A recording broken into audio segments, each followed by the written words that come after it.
अगर हमारी तवज्जो अल्लाह की रहमत की तरफ हो जाए तो मेरे नबी पाक ने फरमाया तू रब के बारे में जैसा गुमान करेगा अल्लाह भी तेरे लिए वैसा ही बन जाएगा।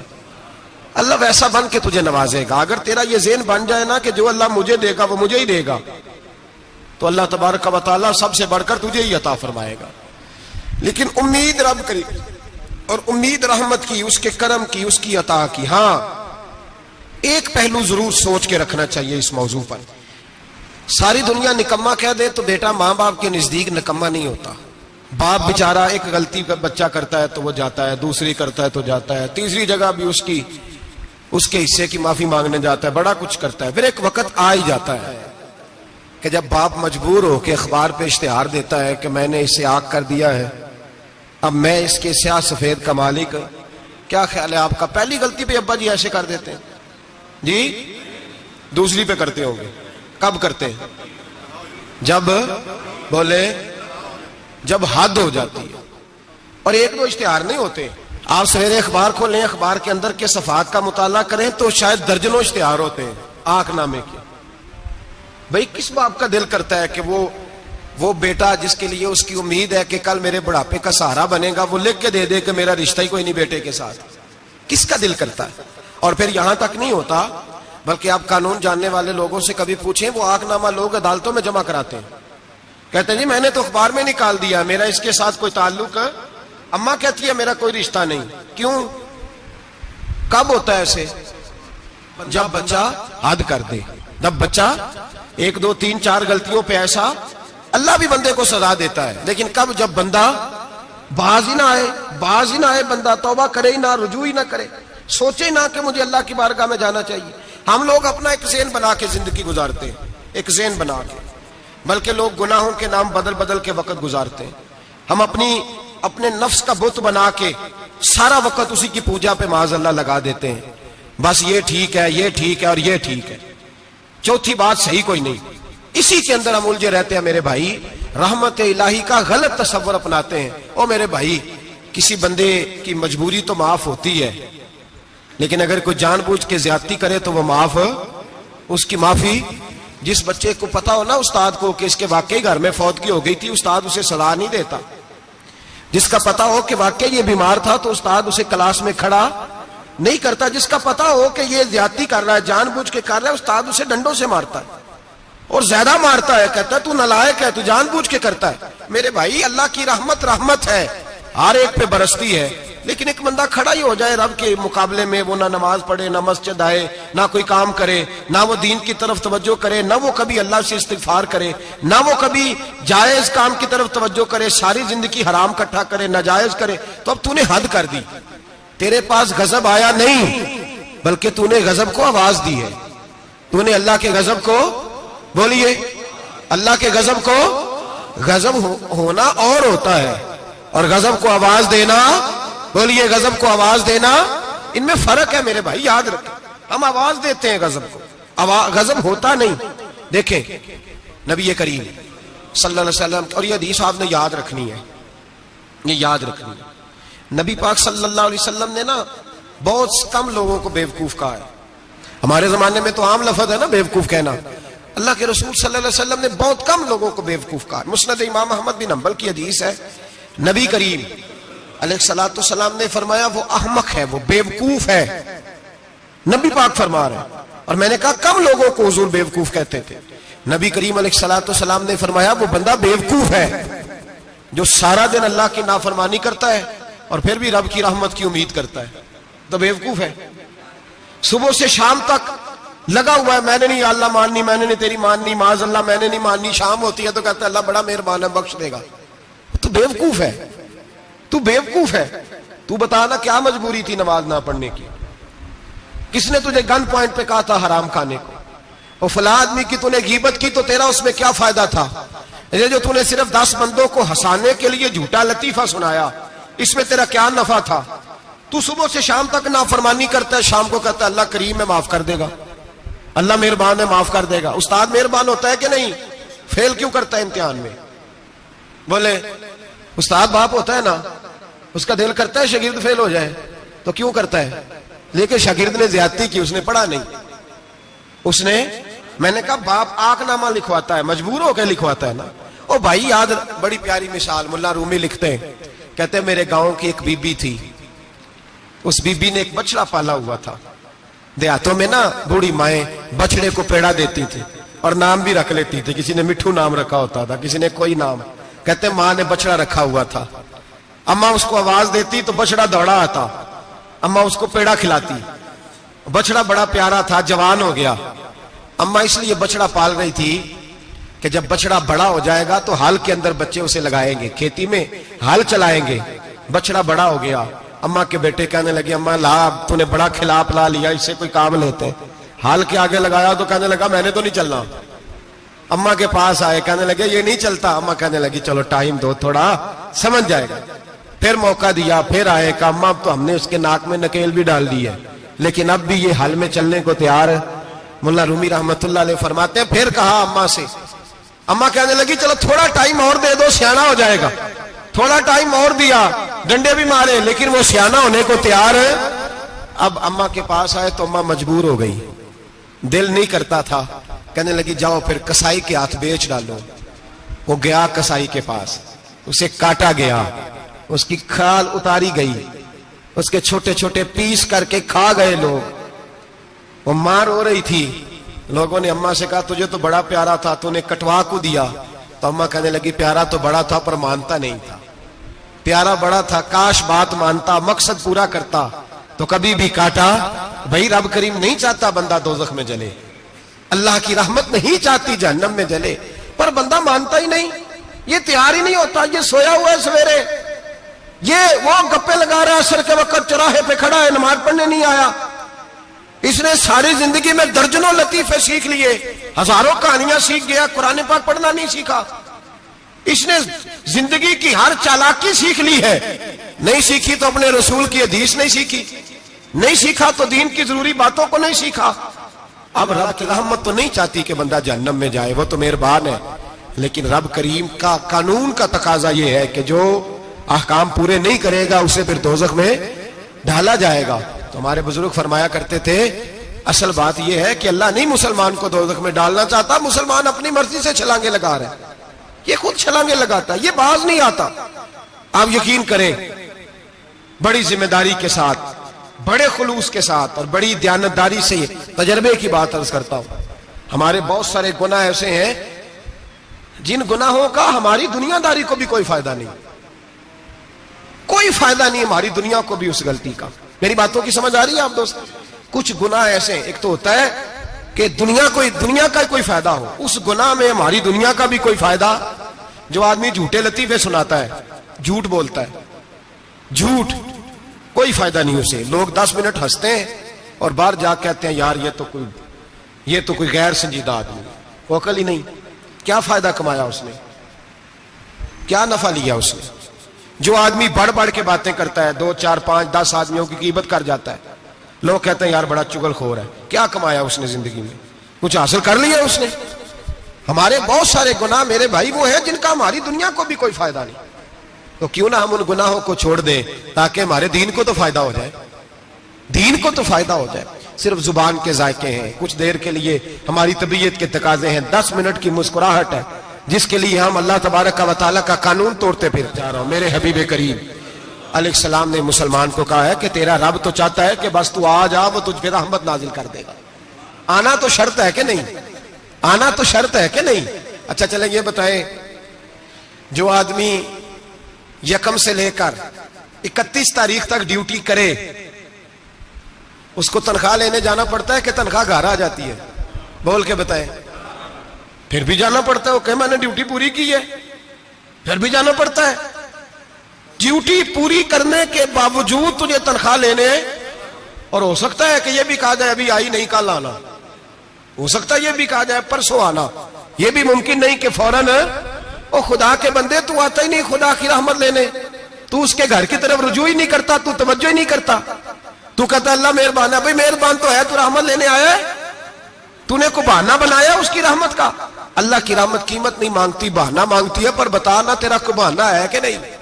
मेरे नबी करीम सैयद आलम सल्लल्लाहु अलैहि वसल्लम ने फरमाया रब कीमत का सवाल और नहीं मांगता, यकीन करें नहीं मांग, बंदे कीमत मांगते हैं। अब 100 दफा मुस्कुरा के बात करें, एक दफा ना करें तो कहते हैं मौलवी साहब अमीर हो गए, अब तो सही सलाम भी नहीं लेते। एक दफा हो सकता है बेचारा पेट में दर्द हो रही हो सकता है घर की को बहुत बड़ी टेंशन हो सकता है कोई मजबूरी हो। बंदे हमा वक्त कीमत मांगते हैं, हमा वक्त आप तंदुरुस्त हैं, हर वक्त आप कीमत अदा करते हैं तो लोग राजी हैं। लेकिन रब कहता तू कोई कीमत ना दे, कोई बहाना ही बना ले, तेरा रब तुझसे राजी हो जाएगा। सुने बड़ी प्यारी हदीस, बड़ी खूबसूरत हदीस, कंजुल माल में दीगर कुतुब हदीस में है। हजरत अबू हुरैरा रदी अल्लाह तआला अन्हु फरमाते एक बाबा जी नबी पाक की बारगाह में आए और जब वो वापस जाने लगे तो मैंने उम्र पूछी तो उम्र थी 96 साल। कहते हैं बुजुर्ग जब आए ना तो ये भवें जो है ना उनकी सफेद होके तो यूं आंखों पे आ गई। बड़ी छड़ी बाबा जी ने पकड़ी हुई और दोनों हाथ पकड़ के ना छड़ी के ऊपर झुके हुए हैं एक जानिब। कुर्बान जाऊं, कहते हैं जब वो बुजुर्ग मस्जिद में दाखिल हुए तो मेरे रसूल ने खड़े होकर इस्तकबाल फरमाया, खड़े हो, और नबी करीम सल्लल्लाहु अलैहि वसल्लम ने आगे बढ़ के बाबा जी को बाजू से पकड़ा और बिठाया। हुजूर बैठ गए। कहा बुजुर्गों कैसे आए हो? तो कहते हैं वो बाबा जी बात करते तो आंख खोल के पहले हुजूर का चेहरा देखते, फिर वो बात करते तो उनके लबो लहजे के अंदर बड़ी परेशानी, बड़ी तकलीफ, बड़ी मायूसी।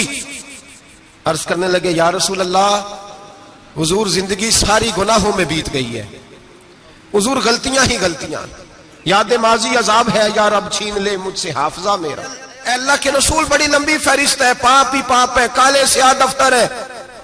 या रसूल अल्लाह सल्लल्लाहु अलैहि वसल्लम जब पलट के देखता हूं हुजूर मुझे नेकी दिखाई नहीं देती। हुजूर इस उम्र में आपका एक सहाबी मिला है, उसने बात समझाई है तो थोड़ा ख्याल आया है, लेकिन या रसूल अल्लाह सल्लल्लाहु अलैहि वसल्लम अब मेरा वजूद बेकार हो गया है, हुजूर बूढ़ा हो गया। 3 बातें कही बुजुर्गों ने और निराली कही। कहने लगे या रसूल अल्लाह सल्लल्लाहु अलैहि वसल्लम, हुजूर अब तो मेरी कमर भी सीधी नहीं होती कि मैं नमाज ही सही अदा कर सकूं, बूढ़ा हो गया हूं। या रसूल अल्लाह सल्लल्लाहु अलैहि वसल्लम, अब मेरे अंदर ताकत नहीं कि मैं मेहनत मजदूरी करके सदके और खैरात दे सकूं। या रसूल अल्लाह सल्लल्लाहु अलैहि वसल्लम, अब मैं तलवार लेके जिहाद भी नहीं कर सकता। हुजूर ना मैं लंबी नमाजें पढ़ सकता हूं, आका ना मैं सदकातो खैरात दे सकता हूं, महबूबा ना मैं दीन के लिए कोई जिहाद कर सकता हूं। बेकार वजूद है, बेकार वजूद को तो घर वाले बर्दाश्त नहीं करते, बच्चे दुआ करते हैं या अल्लाह अब्बा जी को पर्दा दे दे, अम्मा को पर्दा दे दे, बेकार हो गया हूं और आज आया हूं तो मुझ बेकार को मेरा रब कबूल कर लेगा। आज कलमा पढ़ूं तो बेकार हूं, किसी काम का नहीं, ना नमाज ना सदकात ना जिहाद, कबूल कर लेगा। हजरत अबू हुरैरा फरमाते हैं जैसे बरसात में बारिश की झड़ी लगती है, यूं मुस्तफा की आंखों से झड़ी लग गई। हुजूर खुल के रोए, खुल के। और मेरे हबीबे पाक ने फरमाया बुजुर्गों बड़े मुजाहिद हैं, दीन के लिए जिहाद करने वाले बड़े हैं, रब करीम को आपकी तलवार की इतनी हाजत नहीं। और फरमाया उसके खजाने कोई खाली तो नहीं कि आप ही गोया सदका देंगे तो भरे जाएंगे। और फरमाया फिर रब करीम की शान में इजाफा नहीं करती इबादतें, वो तो बंदे को नफा देती हैं। मैं बुजुर्गों ना आप जिहाद करें ना आप सदकात दे, ला लंबी नमाजें पढ़े, आप सिदक दिल से आ जाए, अल्लाह के रसूल का वादा है रब आपको बगैर हिसाब किताब जन्नत अता फरमा देगा। आना तो शर्त है कि नहीं, आए तो सही, ना पहुंचे तो सही, आ जाए उसको नहीं आदत सदका तो खैरात की जिहाद की तबलीग, आए तो सही ना। मेरे हबीब ने फरमाया बंदा जब रो के कहता है ना या अल्लाह गलती हो गई माफ कर दे, फरमाया मेरा मालिक उसे फौरन ही माफ फरमा देता है। तू आ तो सही, तू आता ही नहीं, तू आ ही नहीं रहा, तू घर में बैठा हुआ है, तू सोया हुआ है, तू दुकानदारी कर रहा है, तू पैसे गिन रहा है, तू आया ही नहीं, आ तो सही। बल्कि मेरे नबी पाक फरमाते हैं जब अल्लाह पाक का भागा हुआ गुलाम आता है फिर तो अल्लाह ज्यादा राजी होता है, फिर तो अल्लाह ज्यादा राजी होता है, ज्यादा राजी होता है। तू आ तो सही, पहुंच तो सही। बल्कि सूफिया तो और बात करते हैं, वो कहते हैं तू कभी भूल के भी रब रब करे तो अल्लाह तो उसे भी कबूल कर लेता है, भूल के। मुल्ला रूमी कहते हैं बनी इस्राइल का बंदा है, सनम पत्थर को कहते हैं, बुत को कहते हैं, बुत के सामने खड़ा है और सारी रात कहता है या सनम या सनम या सनम, ए पत्थर ए बुत, सारी रात पुकारता रहा। रात गहरी हो गई, नींद का गलबा, थक गया, सोने के करीब आया तो गलती से मुंह से निकल गया या समद, या सनम की जगह निकल गया। रब करीम ने फरमाया जिब्रील दौड़ के जा, जो मांगता इसे दे दे। हजरत जिब्रील अर्ज करते हैं मौला भूल के तेरा नाम ले रहा है, भूल के ले रहा है। तो रब करीम ने फरमाया चल नाम तो मेरा ही ले रहा है ना, मेरा ले रहा है ना या अल्लाह। वो अल्लाह करीम ने फरमाया झूठे के सामने सारी रात का खड़ा है, सारी रात का पुकार रहा है, उसे कुछ नहीं मिला तो सच्चे का नाम लिया है। अगर मैं भी कुछ ना दूं और बुत में और मुझ में फर्क क्या रह जाएगा। जा जो मांगता है झोली भर के दे, नाम तो लिया है ना। ओ भाई तू बहाना तो बनाना, आ तो सही ना, तू यहां आ जा, पहुंच जा, आ जा, बस बैठ जा, उसकी बारगाह नाज में हाजिर तो हो ना। तुझे फुर्सत ही नहीं, तू यारों के लिए टाइम निकालता है, बाजारों के लिए टाइम निकालता है, गलियों के लिए टाइम निकालता है, चौकों चौराहों के लिए टाइम निकालता है, हफ्ते में एक दिन होटलिंग के लिए भी जाता है, लेकिन कभी छुप के 2 नफलों की तुझे तौफीक नहीं होती। और मैं कई दफा कह चुका हूं, जिस बंदे को बगैर इबादत के रिज़्क ज्यादा मिलने लग जाए उस पर आजमाइश होती है रब करीम की। अल्लाह फरमाता है इसको पैसे दो, इसे आने ना देना, इसको को चल पैसे दौड़ जा। लोग समझते हैं मैं बड़ा ज़हीन हूं, अक्लमंद हूं, देखो मैं अपनी होशियारी से चालाकी से आगे निकल गया। तो आजमाइश है, ये तो आजमाइश है रब करीम की तरफ से, ये तो उसकी खुफिया तदबीर है मेरे भाई। उसकी बारगाह नाज तक जो आ गया, आना तो हमारी जिम्मेदारी है कि नहीं। फिर उसकी रहमत आगे बढ़ के इस्तकबाल कर लेती है, फिर अल्लाह का फजल उसको थाम लेता है उस बंदे को। और खुदा की रहमत कितनी ज्यादा है। मेरे हबीब करीम सैयद आलम सल्लल्लाहु अलैहि वसल्लम ने फरमाया अल्लाह ने अपनी रहमत के 100 हिस्से किए। हुजूर फरमाते हैं एक हिस्सा अल्लाह ने दुनिया में नाज़िल किया है। कितना? एक हिस्सा। फरमाया ये जो माँ बेटे से प्यार करती है, बाप बेटे के लिए मजदूरी करता है, जो बहन भाई के लिए रोती है, ये जो बीवी शौहर के लिए दुआ मांगती है, ये जो बच्चे माँ बाप से प्यार करते हैं, फरमाया ये उस एक रहमत का नतीजा है, एक रहमत का नतीजा। तो सहाबा कहने लगे या रसूलल्लाह वो 99 किधर है? नबी पाक ने फरमाया रब करीम ने संभाली हुई है, कयामत के दिन तुम्हें अता फरमाएगा।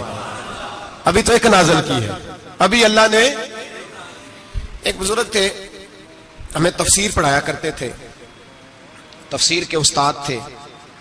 मैंने उनसे एक दिन कहा, मैंने कहा हज़रत साहब कुछ बातों में ना मैं अड़ जाता हूं, मैं अपने आप को इतना लायक नहीं समझता, तो कहीं कहीं ना ज़हन उलझ जाता है, तो कभी उलझ जाता हूं। एक सवाल कई दिनों का है, उसूल तफसीर का मसला है, तो जरा कुछ चीजें ऐसी होती हैं बुजुर्ग कहते हैं जो किताबों से नहीं मिलती, सिर्फ सीनों से मिलती है। कोरस तो फकत लफ्ज ही सिखाते हैं, ये आदमी है जो आदमी बनाते हैं। मैंने कहा साहब ये समझ नहीं आई कि यहां भी साहब वहां भी साहब। कहने लगे जी किस तरह? मैंने कहा जी यहाँ कब्र में भी सवालों के जवाब और फिर कयामत में भी। मुझे कहने लगे जाओ इमाम राजी की तफसीर उठा के लाओ। मैं तफसीर उनके सामने ला के रखी, तो कहने लगे ये सैयदना यूसुफ अलैहिस्सलाम का वाकया जरा देखो तफसीर यूसुफ में, उसमें एक अजीब बात लिखी है। हजरत यूसुफ अलैहिस्सलाम के जमाने में कहत हो गया, तो जनाब यूसुफ अलैहिस्सलाम ने, क्योंकि आप अल्लाह के नबी से पहले से जान गए कहत होगा, तो हजरत यूसुफ ने गंदम पहले स्टॉक कर ली थी बहुत ज्यादा। बाकी इलाकों में जब कहत पड़ा ना, अब सब लोगों ने मिस्र की तरफ रुझान किया गंदम लेने के लिए। तो हजरत यूसुफ अलैहिस्सलाम ने ना शहर के दरवाजे पर बंदे खड़े कर दिए, फरमाया जो बंदा आए ना उससे 2 सवाल पूछना। जो आएंगे लोग गंदम खरीदने, जो आए 2 सवाल पूछना। एक पूछना कहां से आया है, और एक पूछना लेके क्या आया है। एक पूछना, समझ आ रही है बात, और दूसरा पूछना कि लेके सोना लेके आया है, चांदी गंदम खरीदनी है तो क्या चीज लेके आया है, कि नगद पैसे लाया है, ये पूछ लेना। जो आए 2 बातें पूछना, एक पूछना कहां से आया है और दूसरा पूछना क्या। एक रवायत में 3 सवाल भी हैं, लेकिन फरमाया पूछना 2 सवाल जरूर। इंतजार था ना भाइयों का, किनान से आने वालों का। फरमाने लगे सबसे 2 सवाल पूछना, जब किनान वाले आए ना उनसे सिर्फ इतना पूछ लेना कि वो कहां से आए हैं। अगर पूछे ना किनान से आए हैं तो फिर ये ना पूछना क्या लेके आए हैं, फिर मैं जेब में खुद टटोल लूंगा वो क्या लेके आए। बाकियों से 2 सवाल। जब मेरे भाई आए ना, भाई भाइयां दे वैरी हुंदे ते भाई भाइयां दियां बावां, जब मेरे भाई आए तो उनसे ये नहीं पूछना कि वो क्या, बस ये पूछना कि कहां से, इतनी बात पूछना, बाकी मैं पूछ लूंगा। आप फरमाने लगे रब भी फरिश्तों से कहता है तुम कब्र में ना मेरे बंदों से ज्यादा सवाल ना करना, बस ये पूछ लेना मुझे मानते हैं, मेरे नबी को मानते हैं। कब्र में तुम इतने सवाल पूछ लेना, बाकी लेके क्या है वो मैं खुद ही पूछ लूंगा। फरिश्तों के सामने रब करीम अपने बंदे को बेआबरू करना, बस तू ये बता दे अल्लाह रसूल को मानता है कि नहीं। बाकी जो तेरा हिसाब किताब है ना, अल्लाह फरमाते हैं मैं क़यामत में कर लूंगा, मैं पूछ लूंगा इसका क्या इलाज करना है, बस तुम इतना बता दो मुझे मानते हो, मेरे रसूल को, मेरे भाई, मेरे नबी करीम। अलैहिस्सलाम फरमाते हैं जो बंदा तौबा करने वाला था, अल्लाह की बारगाह में आने वाला था, बार बार तौबा करता था, एहसास रहता था, उसे एहसास था, आया करता था, फिर भी गलतियां हो गई, कयामत के दिन रब करीम अपने फजल की चादर उस पर डालेगा, फजल की चादर डालेगा और रब करीम उससे पूछेगा ये गुनाह किया था? और नबी पाक फरमाते हैं उसने बड़े भी गुनाह किए, अल्लाह छोटे छोटे गुनाहों के बारे में पूछेगा।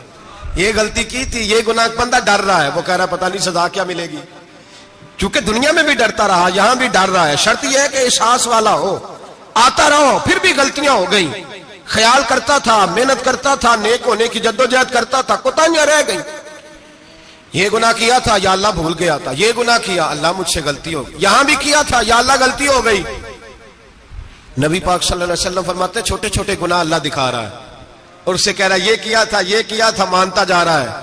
रब करीम फरमाता पता है मैं तेरे साथ क्या करने वाला हूं? टांगे कांप गई, या अल्लाह पता नहीं।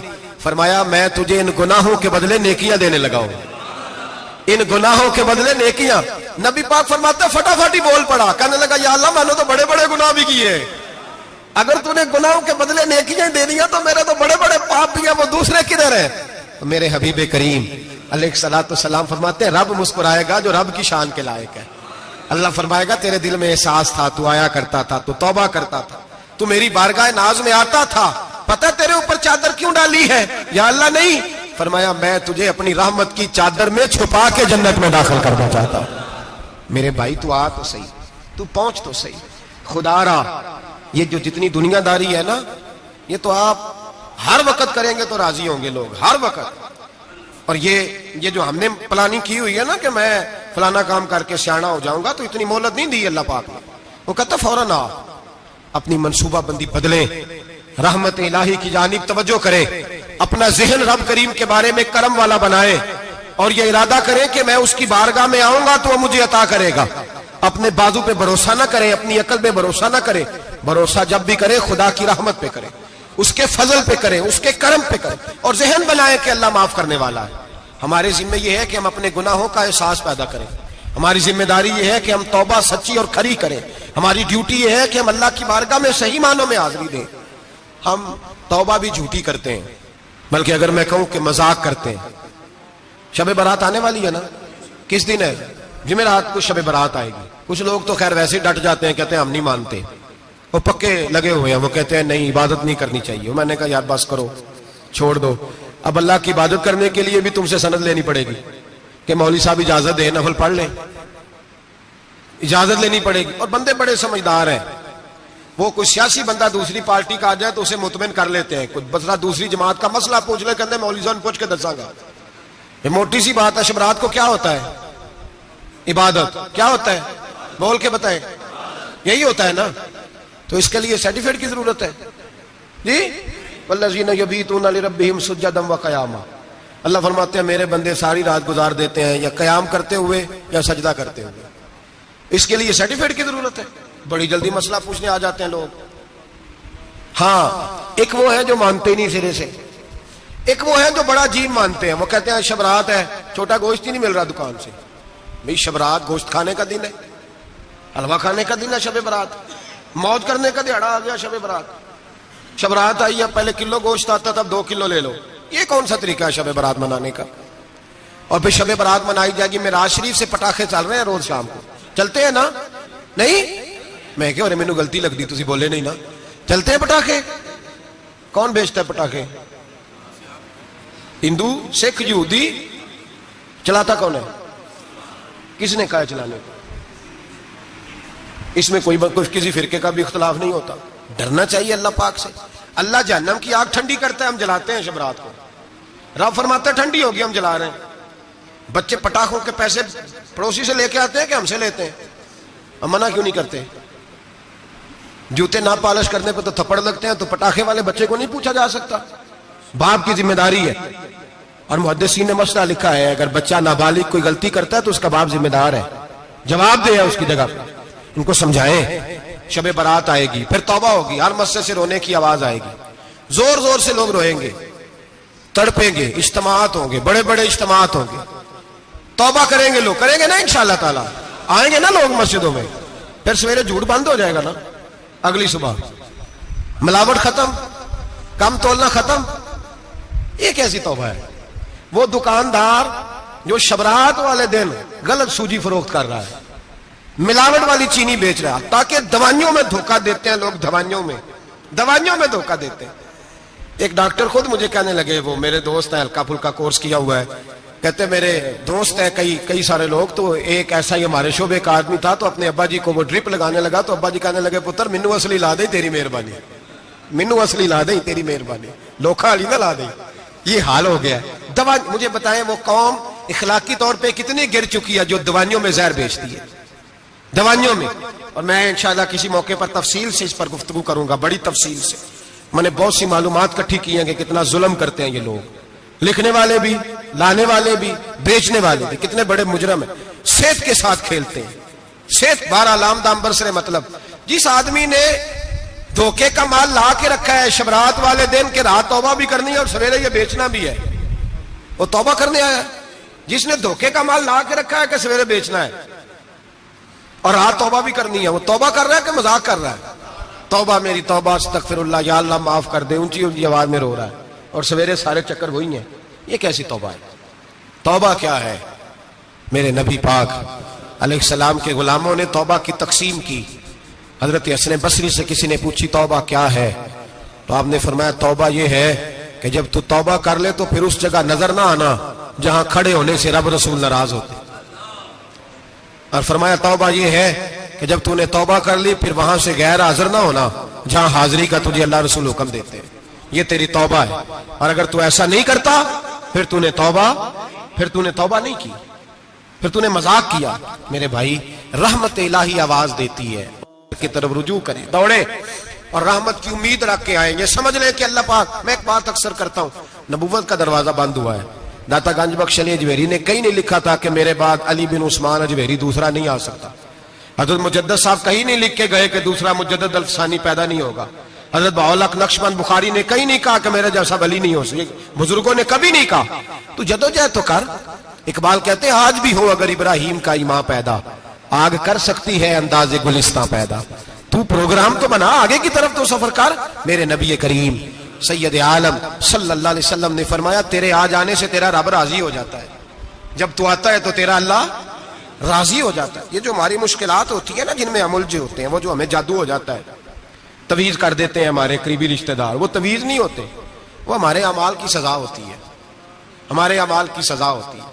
हम वो ढूंढते फिरते हैं कि बाबा मिल जाए, फूक मारे, सही कर दे, हालांकि वो हमारे अमाल की सजा है। हमें अपनी तरबियत करनी चाहिए हमें। और वैसे भी दम दुरूद तवीज धागा, मैं अक्सर कहा करता हूं, मैं कहता हूं मैंने किसी किताब में नहीं पढ़ा कि कोई बंदा नबी पाक से यमन से दम कराने आया हो कि मैं हुजूर से दम कराने जा रहा हूं, मिस्र से आया हो दम कराने, शाम से दम कराने आया हो। मेरे नबी पाक के पास जो भी आया करता था, नबी पाक का दीन सीखने आया करता था। दम दुरूद तो एक जिमनी चीज है, जिल्ली चीज है, हो गया तो ठीक है, वरना अल्लाह पाक अगर बीमारी में राजी है तो नबी पाक ने खुद बीमारी को सीने से नहीं लगा के रखा। खुद अल्लाह के महबूब सैयद आलम सल्लल्लाहु अलैहि वसल्लम का विशाल बीमारी के साथ हुआ। तो बीमारी तो मुरीदनी है मेरे नबी पाक की, वो तो कनीज है हुजूर के घर की। आम दाम पर से मतलब खरी तौबा, सच्ची तौबा। और किस तरह की तौबा? मेरे नबी करीम अलैहिस्सलातु वस्सलाम ने एक दिन सहाबा से पूछा, एक बात तो बताओ, बुखारी मुस्लिम की हदीस है, या रसूल अल्लाह पूछिए। नबी पाक सल्लल्लाहु अलैहि वसल्लम ने फरमाया अगर कोई आदमी सहरा में सफर कर रहा हो, बहुत बड़ा सहरा हो, ऊंट पर उसका सफर हो और उसने ऊंट पर खाने पीने का सामान बांधा हो, पैसे भी रखे हो, पानी भी रखा हो, थक गया सफर करता करता, दरख्त की एक टहनी के साथ ऊंट की नकेल बांधी और दरख्त के नीचे लेट गया आराम करने के लिए। अल्लाह के हबीब फरमाते हैं अचानक उसकी आंख लग गई। जब जागा तो उसने देखा कि ऊंट तो गायब हो गया है। अब ना खाना है, ना पानी है, ना पैसे हैं, और सहरा बड़ा लंबा है, पैदल सफर भी नहीं कर सकता। थोड़ा सा ढूंढा, फिर मौत का इंतजार करने लगा, सोचने लगा मौत आएगी, अब मर जाऊंगा। अल्लाह के महबूब फरमाते हैं थोड़ी देर गुजरी, जब बिल्कुल मायूस हो गया था तो अचानक नजर पड़ी तो ऊंट उसका सामने खड़ा था। नबी पाक से अब्बा से पूछते हैं बताओ, उसकी कुल कायनात उजड़ गई थी, रास जाया हो गई थी, हर शय लुट गई थी, दोबारा उसे मिल गई है, बताओ उसे कितनी खुशी होगी। सहाबा कहने लगे या रसूल अल्लाह, नई जिंदगी मिल गई उस बंदे को, वो सारी दुनिया से ज्यादा राजी है। तो मेरे करीम रसूल सल्लल्लाहु अलैहि वसल्लम ने फरमाया रब करीम का नाफरमान बंदा जब उसकी बारगाह में आके तौबा करता है तो अल्लाह इससे भी ज्यादा राजी हो जाता है। नाफरमान जब आके कहता है या अल्लाह माफ कर दे, आइंदा नहीं करता, मैं अल्लाह तो राजी हो जाता है। और हबीब पाक अलैहिस्सलाम फरमाते हैं वो इतना करीम है, जब बंदा अपने रब से सुलह कर लेता है, तौबा कर लेता है, तो अल्लाह जमीन को कहता है तू भूल जा, मेरे बंदे ने गुनाह किया ही नहीं। आसमान से कहता है तू भूल जा, मेरे बंदे ने गुनाह किया ही नहीं। फिर रब करीम फरिश्तों से फरमाता है कि मिटा दो जो तुमने लिखा था, मैंने अपने बंदे के साथ सुलह कर लिया। शब बारात को आएंगे मस्जिद में इंशाल्लाह। कितने बजे? जो सोचा ही नहीं है इस पासे थे। असर के वक्त मस्जिद आए शब रात। कितने बजे जी? असर के वक्त आए, गुस्ल करें, मस्जिद आए, असर के बाद दुरूद शरीफ पढ़े और मगरिब से लेकर फजर तक इबादत करें। मगरिब में शाम शुरू हो जाती है। एक रात जाग के देखें, जागना पड़ता है। मरीज हो जाए तब भी जागना पड़ता है, दुख लग जाए तब भी वो जगा लेता है। बड़े बड़े जागते हैं, बड़े बड़े जाग लेते हैं, वो जगा लेता है। तंदुरुस्ती भी, सेहत भी, दौलत भी, एसी भी, पलंग भी बड़ा अच्छा, लेकिन अगर वो नींद ना देना चाहे तो बंदा सारी रात ही तड़प के जागता है, तड़प के। और भूखा इतना, रोटी का भूखा इतना परेशान नहीं होता जितना नींद का भूखा परेशान होता है। उलझ जाता है इंसान, वो जगा लेता है कबल इसके कि वो खुद जगाए, खुद ब खुद जाग जाए। मगरिब से लेकर फजर तक नमाज पढ़ें, जिक्र करें, दुरूद पाक पढ़ें, महफिल में शिरकत करें। मेरे रसूल करीम अलैहिस्सलाम की प्यारी ज़ौजा उम्मुल मोमिनीन सय्यदना आयशा सिद्दीका रदी अल्लाह ताला अन्हा कहती हैं हुजूर रमजान के अलावा सबसे ज्यादा रोजे शाबान में रखते थे, गोया प्रैक्टिस होती थी रमजान की। मैंने अर्ज किया या रसूल अल्लाह सल्लल्लाहु अलैहि वसल्लम इतने रोजे क्यों रखते हैं, अभी रमजान तो आगे है। तो नबी पाक ने फरमाया आयशा इस महीने में बंदे का अमल अल्लाह की बारगाह में जाता है, मैं चाहता हूं जब मेरा अमल जाए तो मैंने रोजा रखा हुआ, कसरत से रोजा रखें और मेरे भाई बदल जाए। मेरे नबी पाक ने फरमाया गनीमत जान, अगर सेहत है तो बीमारी आने से पहले गनीमत जान जा, ये चली जाएगी। बीमार आदमी से कुछ भी नहीं होता, गनीमत जान ले, लम्हों को कुछ कर ले। और अगर तेरे पास फुर्सत है तो गनीमत जान ले मसरूफ होने से पहले पहले। मेरे हबीब करीम सैयद आलम अलैहिस्सलाम के गुलाम फरमाते हैं कि नबी पाक सल्लल्लाहु अलैहि वसल्लम ने हमें मिसाल दे के समझाया। मदीने में जो कबीला सबसे ज्यादा बकरियां पालता था वो बनु कल्ब का कबीला था, और फरमाते इतनी बकरियां थी कि उनकी बकरियां हमने कभी नहीं गिनी थी। नबी पाक अलैहिस्सलाम ने फरमाया जब शाबान की 15वीं रात आती है, ये तिरमिजी का लफ्ज है, फरमाया जब शाबान की 15वीं रात आती है तो बनु कल्ब के कबीले की बकरियों के बालों की तादाद के मुताबिक अल्लाह मेरी उम्मत के अफराद की बख्शिश फरमा देता है।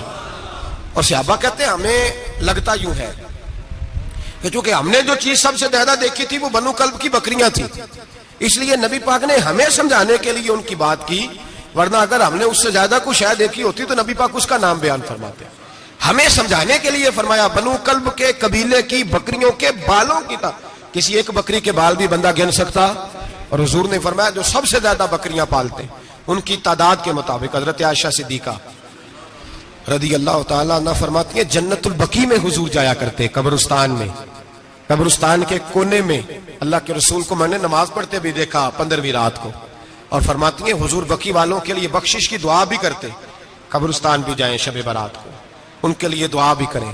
और फिर मेरे भाई शब बारात को लिल्लाहियत के साथ आए, लौटने का प्रोग्राम बनाएं, उससे कबल के रब करीम खुद जकड़ के ले आए, खुद ब खुद आए, उसके करम की तरफ तवज्जो करें, उसकी रहमत की तरफ तवज्जो करें। मेरे रसूल करीम सल्लल्लाहु अलैहि वसल्लम के पास एक देहाती आए, मौला अली शेर खुदा फरमाते मैं भी हाजिर था।